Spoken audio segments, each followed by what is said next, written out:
Attorney General, nobody else wants. Oh. Yes, the member for St. James North. Thank you, Mr. Speaker. We are here today debating on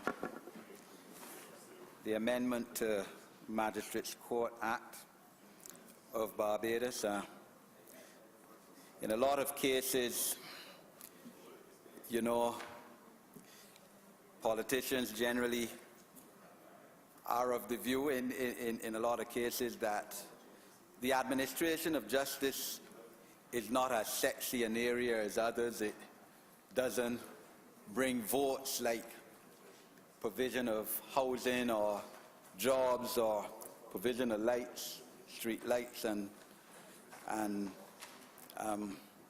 roads, but it is a major aspect of our society and of the proper functioning of any independent country, and it is an important area of law. The Honourable Member for St. Joseph, in his lead speech on behalf of the opposition, spoke towards the opposition supporting this bill and disclosed, in fact, that this bill would have originated, you know, while the Barbados Labour Party was last in office. It is an attempt, of course, to try and, in some way at Magistrates Court level, deal with the fundamental inefficiencies of the system. I remember when I used to practice criminal law, 25 years ago and more, in the late 1980s, early 1990s, an attempt was made to improve the system by way of preliminary inquiries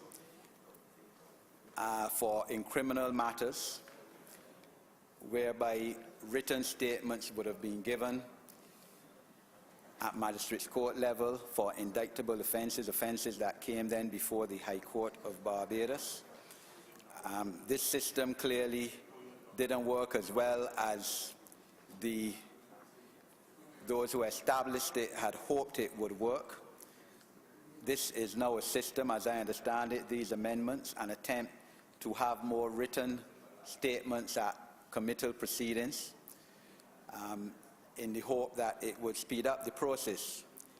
The reality of the situation, Mr. Speaker, as all the practicing attorneys at law in this House know and or ought to be aware, is that the administration of justice in this country is at a very low ebb. It is no different in that respect, sir, than many aspects of the functioning of this society. The teaching profession, the area of education, complete disarray almost. Issue of provision of housing, public sector housing in Barbados, almost none being provided at all since the Honourable Member for St. Lucie took over the ministry 3.5 years ago. I don't believe that 25 houses have been built in this country. The roads in this country in a terrible state of disarray, even though this Parliament has voted millions of dollars for the repair of roads in this country. The Honourable Minister of Transport seems incapable of getting any road repairs on the way. The issue of the health sector in this country as well, continuing to decline.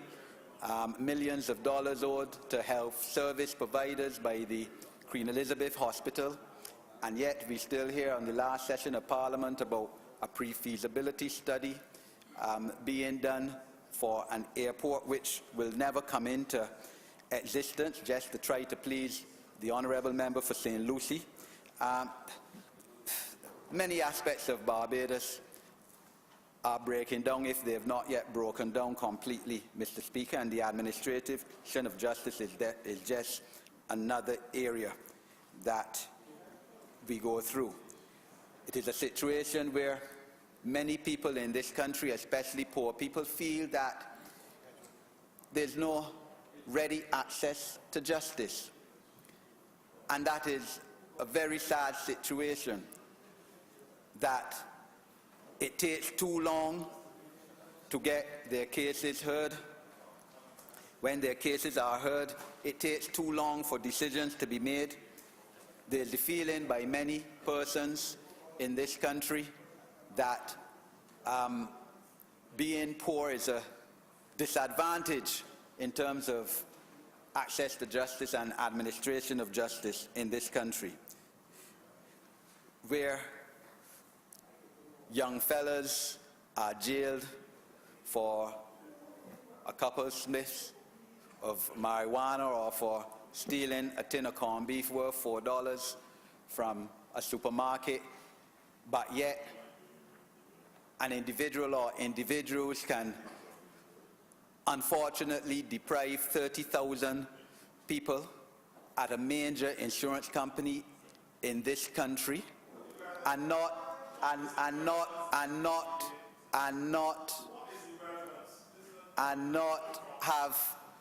be brought before the courts. And yet the public hear that, you know, the individual who is head of the insurance company is a friend, is a pal of the Prime Minister, and that the Prime Minister has more faith in his integrity than in that of the leader of the opposition. I mean, these things go down and send a message to the people of this country who do not have the money or the influence, or who cannot drink champagne with the Minister of Finance, as this individual does at Gold Cup. You know, these are the alimonies and the injustices of this country that the people who in Western or in Sion Hill or in Ashton Hall speak about. I don't know if they speak in the constituency of St. James South, with the honourable member here trying his best to intervene when he will have an opportunity if he wishes to speak after me, rather than breaching the rules of the House and not allowing me to speak in silence. These are the kind of issues that certainly I am concerned about, and which I would have thought that the Attorney General would have used the opportunity today to discuss. We have a situation where for 7 months there has been no Chief Magistrate in this country. We are bringing an amendment to the Magistrates Court Act here today, in a situation where there has been no chief of those courts since the last judge was appointed after she was promoted from her position as Chief Magistrate 7 months ago. No, that can't be happening, Mr. Speaker, in a country that is celebrating 50 years of political sovereignty and, independent decision-making by those elected by the population. We have a situation, Mr. Speaker, where there has been no magistrate at Oyston's Court for months. Oyston's Court, a major court. Most likely, I think most lawyers all would agree that it's probably the second most important court in Barbados after District A. In fact, a previous Chief Magistrate, the late Frank King, used to sit at Oyston's Court when people like the Right Honourable Prime Minister and myself were early in our practice of law. He used to sit there at Oyston's. There's been no magistrate and therefore no functioning of the Magistrates Court at Oyston's for months now. And the Attorney General, one would think, within the mandate of his political party, that the Democratic Labour Party is in for good governance, that is something that I would think should be of concern to him, and that he should be telling us today what systems he is putting in place to solve these issues. What are we doing as the political leaders of this country to alleviate the tremendous amount of time wasting involved in the process of court in this country, whether at magistrates court level, whether at the High Court, Supreme Court level, or whether at the Court of Appeal level. You go in court on any given day, Monday to Friday, in the High Court, dozens and dozens of people there just standing around doing nothing, waiting on a case to be heard. When, I mean, you could set down some cases for 9:30, some for 10, 11:30, whatever, and where our presiding officers should, as a matter of course, be working in the afternoons as well. I mean, some do, yes. Let us concede it is better now than it used to be. But it is certainly better now than when, in terms of judicial officers working in the afternoons, than it was, I think, about 25 years ago or more, 27 years ago, when the late Prime Minister David Thompson referred to some magistrates as foolish magistrates. It is better now, we agree with that. And at that time, in fact, if I recall, the then government amended the law to allow for matters to go to the High Court on appeal from the Magistrates Court after 3 weeks, even if the magistrate didn't give a written decision. That is what, but that kind of initiative was taken, and that is the kind of initiative that a parliament can take to solve issues using its vision and its initiative, but which you see sorely lacking from the government of today in terms of how to resolve the tremendous problem which is the administration of justice in this country at the present time. It is frustrating to people, and I mean frustrating to my constituents. I have constituents who have matters, and certainly all members of this parliament do, and it should be of concern to you all, to the members on the other side as well. The time wasting, the frustrating nature, the adjournments that take place, as of course we have to get rid of this culture of adjournments. That is the one thing in the Attorney General's speech that I agree with. And judges ought not to be given adjournments as a matter of course like that. They should be backed by penalties paid by the attorneys at law involved if the case merits itself. We have situations, yes, there was an attempt now in terms of the High Court with the civil procedure rules coming into effect 8 years ago to try to reform the system. It hasn't helped that much. Cases still taking too long to be heard, cases still taking too long to be decided. One time I recall, Mr. Speaker, a newspaper reported that a particular judge took 4.5 years to give a decision, and that judge came in the paper on the next day and said, no, it was not 4.5 years, it was in fact 3 3/4 years, like if that was acceptable. I think that the time has come, Mr. Speaker, for this Parliament, for this government, to bring before this Parliament a limitation of time period for rendering of judicial decisions act. Guyana has brought it, compelling their judges to give a decision within 6 months of the case ending. There is absolutely no reason why a judge, someone trained to be a judge, cannot give an oral decision as soon as a case is finished. In fact, that is the best time to render a decision, when all the facts are fresh in your mind, when you have seen the demeanor of the witnesses, you have seen the body language of each witness, and from that you are able to tell with your experience in life and as a lawyer and as a judge who is telling the truth and who is not telling the truth, who is sincere, etc. That is the best time to give a decision, not to put down the case and then the next year or a year and a half or 2 years attempt to give a decision when you forget everything about it and the demeanor of the witnesses.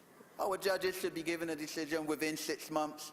In Guyana, if 3 weeks before the 6-month time period is about to expire, a judge feels that they cannot render the decision within the 6-month time period, they have to, in fact, write before to a commission which is overseeing the judges and give reasons why they can't give that decision within the 6-month time period. They're given time off by the head of the judiciary to go home, 2 weeks, 3 weeks, whatever, and write that decision.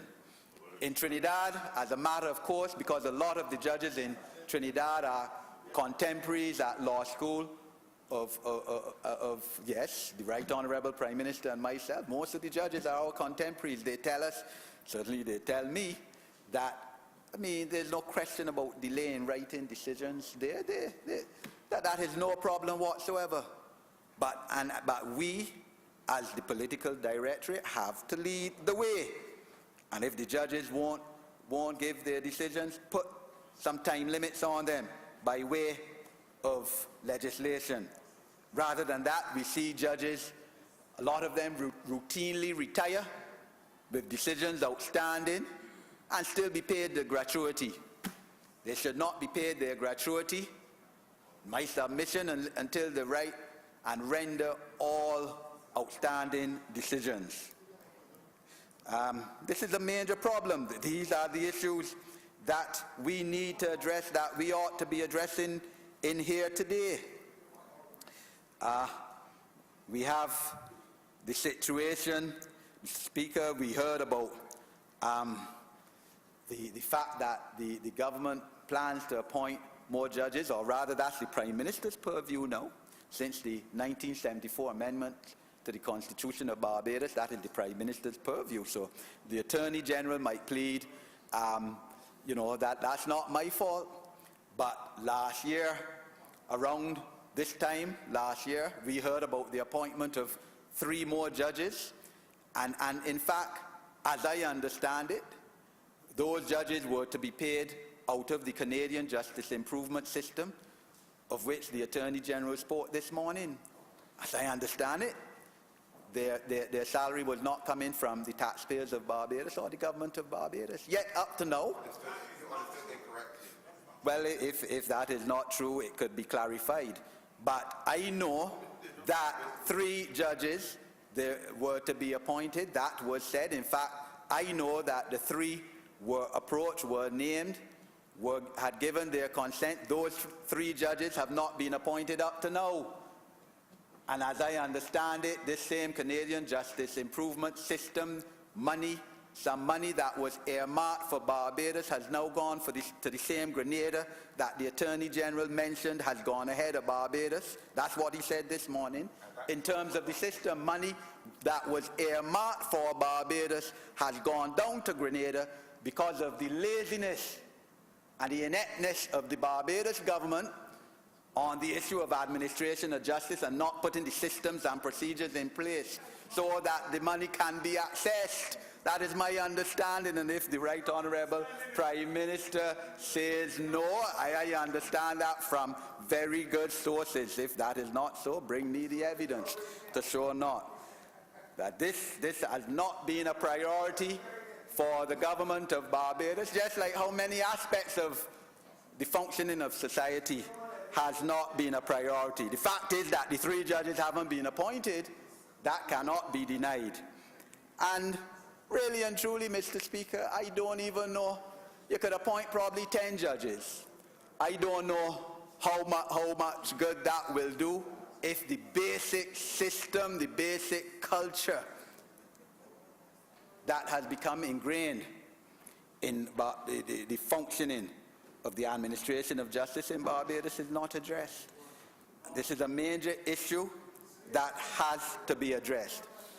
We know, Mr. Speaker, that yes, as was said earlier, the Honourable Chief Justice has issued 2 practice directions on the 15th of April this year, 3 months ago, relating to annexed mediation, one practice direction, one dealing with the High Court, and practice direction two dealing with the Magistrates Court. In fact, the order, the direction made under practice direction two would be made under, I believe, regulations arising out of this Magistrates Court Act that we are looking at today. We wish luck on that.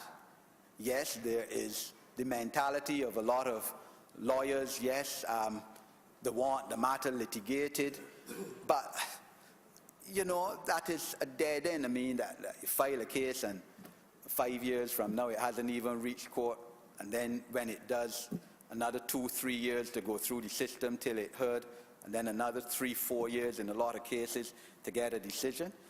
Mediation, yes, is the way to go. I know there's the feeling as well among some aspects of the bar that you need a mediation act as well to strengthen these practice directions. I believe at one time there was a draft mediation act in which the former Chief Justice, Sir David Simmons, was involved in, but certainly we haven't heard about such a mediation bill again in the last 8.5 years under this government. Maybe we could look at that, the government, in terms of buttressing these practice directions and to try to gain a culture of mediation in this country. But the issue of administration of justice, of course, is closely tied in with the issue of law and order in the country. And we have to keep a strain on it as political leaders of this country to make sure that there's no breakdown in the law and order of this country. And we have to make sure that has issues relating to the police that my colleague, the Honourable Member for St. Joseph, spoke of earlier, a situation where too many members of the police force are enacting appointments because of a rising out of a court case. I mean, the police service commission and all of that. And this ought to be dealt with in the most urgent manner. But, Speaker, the question arises as well if the present member of Cabinet, who has responsibility for the Attorney General and for justice and for law and order in this country, is really capable of moving us forward into where we should be after 50 years of independence. Where are we really getting the best that we should get as Barbadians from the present Attorney General? The Honourable Member's statement last week about bail and who should get bail and who should not get bail has been quite correctly condemned universally, both in Barbados and outside of Barbados. A highly irresponsible statement by someone who is, by his office, the principal and chief legal advisor to the government and people of Barbados. That statement alone, if nothing else, renders, in my submission, the Honourable Member for St. Philip South to be unfit to hold the office of Attorney General. He intervened in a most despicable way in an area that is not his purview. Any first-year student in law or in law and politics at the University of the West Indies, Cave Hill, understands about the separation of powers. In fact, if you don't understand it, you can't pass first year. And this clearly infringed his statement on the issue of separation of powers, where you have an executive, you have a judiciary,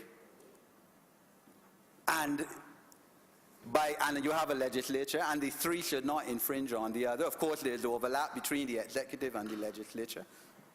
But certainly, the judiciary you do not make that statement. Just because you are before an association, a general meeting of a police association, and they make a statement which they ought not to have made either, and you now trying to please them, you go along and make a totally irresponsible statement unbefitting of the office of Attorney General. He has been correctly sanctioned, and this Parliament ought to sanction him as well. And certainly I have done that and will do that here today. That 2 days after that, then that particular individual gets bail. He put the Honourable Judge in a totally uncompromising compromising position. Honourable Member, you have 3 minutes in which to conclude. And that shows that. But, you know, it doesn't surprise me because the present Attorney General, I mean, after all, never had any presence in terms of the bar, practicing criminal or civil law in this country or in any other country.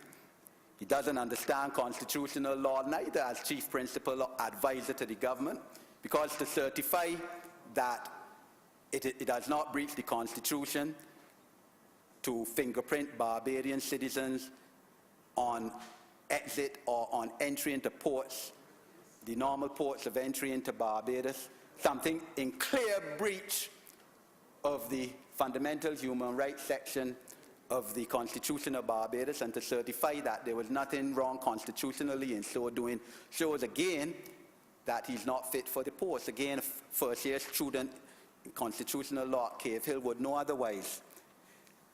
Again, I have no confidence in this Attorney General, again on issues where he has spoken about corruption, people who speak about, you know, need for anti-corruption legislation, prevention of corruption legislation in Barbados, making silly noises, as he was reported as saying earlier this year, a few months ago, shows again he's not fit for office. I mean, you have corruption at many levels in Barbados. I mean, the Prevention of Corruption Act that passed through both houses of Parliament just before last election, and which the government steadfastly refuses to have proclaimed, speaks towards this, and it would speak towards cabinet ministers driving vehicles, top-of-the-line luxury vehicles, $400,000 given to them by contractors, major contractors in their ministry, people who are getting millions of dollars out of their ministry. And who is paying for that? Who is paying for the fact that they've been given luxury vehicles to drive by these major contractors? Who else besides the taxpayers of Barbados are paying for that? But yet the Attorney General can say that people who speak about the need for prevention of corruption legislation are making silly noises. I mean, totally irresponsible statement, sending a poor message to the people of Barbados. All of these are issues that we need to address. The same Right Honourable Member, just after the election, together with the Right Honourable Prime Minister, spoke about money passing on election day and that they would address this problem with immediacy. Not one statement from either of these two high officials since that time. Yet again, of course, the Prevention of Corruption Act speaks towards campaign financing and the need to criminalize $500,000 maximum fine, or 5 years in prison, or both, speaks towards this issue. But yet nothing being done, swept under the carpet by the Democratic Labour Party government, by the Attorney General after he himself recognized that there was concern for it. Is it that the Democratic Labour Party government intend to commit the same acts again next election, so they therefore have no need to criminalize this kind of behavior, or to proclaim the act that they themselves passed just before the election with the view to being able to tell the people of Barbados that we passed the act, but yet it is not enforceable as law? Please wrap up. I remember the time was expired. So these are the issues that we cannot window court and play and sweep under the table in this our 50th year of independence. Member, thank you. I'm obliged to you, sir.